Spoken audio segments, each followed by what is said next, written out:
네, 개장전 오프닝 리포트입니다. 오늘도 의견에 대한 변동이 있는 종목 중심으로 알아보겠습니다. 오늘의 종목 공개합니다. 자, 오늘은 다양하게 나왔는데요. 목표 주가 상향 조정된 게 이 상사 LX 인터내셔널, 지주회사 LG, 그리고 TNL이 있고요.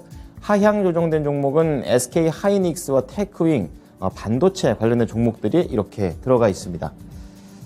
자, 첫 번째는 LX 인터내셔널 보겠습니다. NH투자증권이고요. 매수 의견 유지, 5만 원에서 6만 원으로 높였는데요. 석탄으로 벌어서 친환경으로 간다, 이렇게 얘기를 했습니다. 지금 주요 자회사들의 실적이 좋습니다. 이런 모멘텀들을 바탕으로 새로운 사업과 그리고 주주 가치를 제고할 것으로 좀 기대를 한다라고 분석을 했는데요. 실제로 지금 LX 인터내셔널 쪽에서는 친환경, 웰리스 이런 사업에 진출하기 위해서 친환경 플라스틱 생산법인 지분 20%를 출자하기도 했고요. 니켈 광산 인수 가능성도 있고 탄소 배출권 사업을 확대할 것이라는 내용들을 주요 근거로 들었습니다. 그리고 3분기 실적 전망과 관련해서는 영업이익이 전년 대비 11% 상승, 매출 13% 오른다고 봤는데요. 자원 부분을 세부적으로 보면 인도네시아의 이런 석탄광 증산에 대한 수혜를 받을 수 있고요. 물류 쪽에서는 운임 하락이 마이너스 요인이긴 한데 관계사의 고정가격 계약 물량으로 하락폭을 일부 상쇄한다는 관점입니다. 다음은 목표 주가 상향 조정된 종목 지주회사 LG입니다. IBK 투자증권 매수 의견 유지 11만 원에서 12만 원으로 살짝 올렸는데요. 다음 의사 결정에 거는 기대라고 하면서 지금 LG가 뭔가 다음 스텝을 밟은 것을 준비하고 있다는 것을 암시하고 있습니다. 우선 이런 결정을 하기에 앞서 LG 쪽에 제안을 하는 내용을 넣었는데요.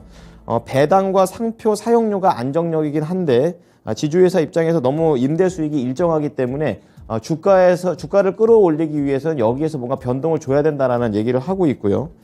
주력 계열사의 실적 자체가 지분법 손익으로 반영되어 규모가 크긴 하지만 주가에 미치는 영향력이 제한적이기 때문에 이 부분도 뭔가 돌파구가 필요하다라고 조언을 했습니다. 그리고 확보된 성장 여건과 여력을 활용해야 된다라고 얘기하고 있는데요. 지금 LG의 주요 계열사들이 내는 실적을 중심으로 5가지를 지금 검토하고 있다고 얘기하고 있습니다.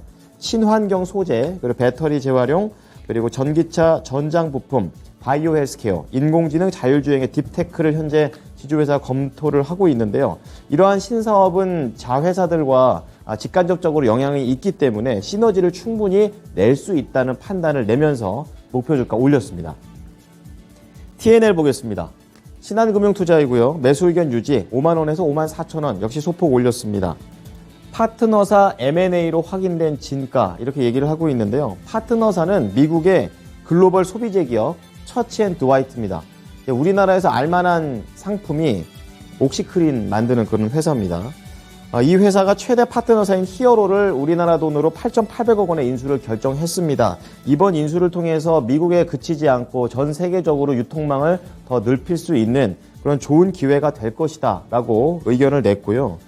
TNL의 수혜가 될 수 있는 건 지금 현재 수출 규모가 2023년부터 이번 인수와 관련해서 매출이 나올 것으로 보고 있고 실제로 이 미국의 북미 파트너사가 한국에 와서 TNL의 생산시설을 지금 실사를 진행했다고 합니다.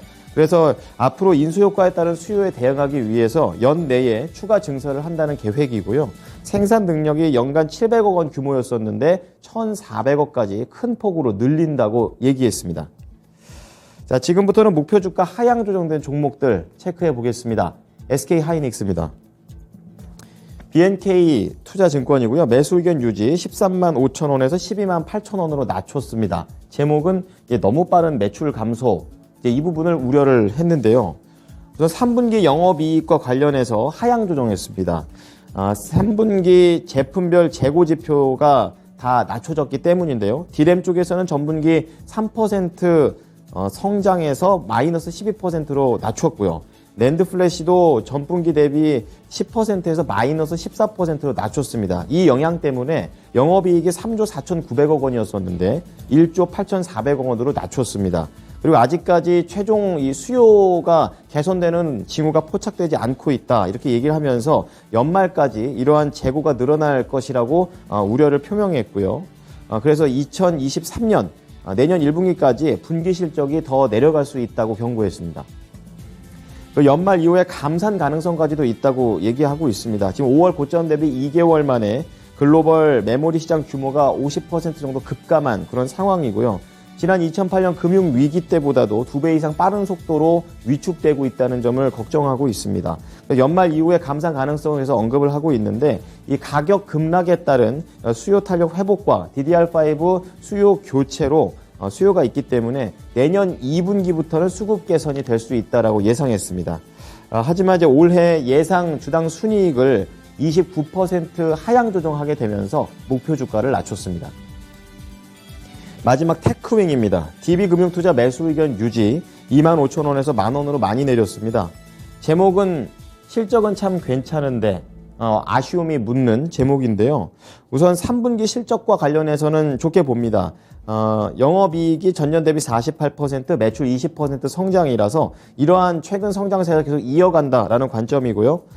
근거로 들 수 있는 건 마이크론 테크놀로지, 이 미국의 반도체 회사인데요. 이 투자에 따른 테스트 장비 공급이 늘어날 수 있다는 기대감이 있고 지연됐던 자회사의 신규 장비 수주가 늘어날 것으로 봤습니다.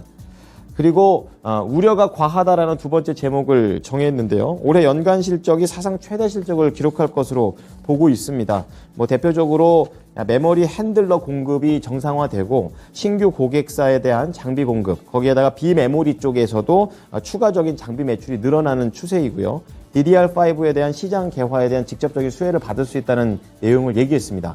다 좋은 내용인데 결국에는 무상증자에 따른 권리락과 환율 급등에 따른 파생상품 평가 손실분을 반영해서 목표 주가를 낮췄습니다.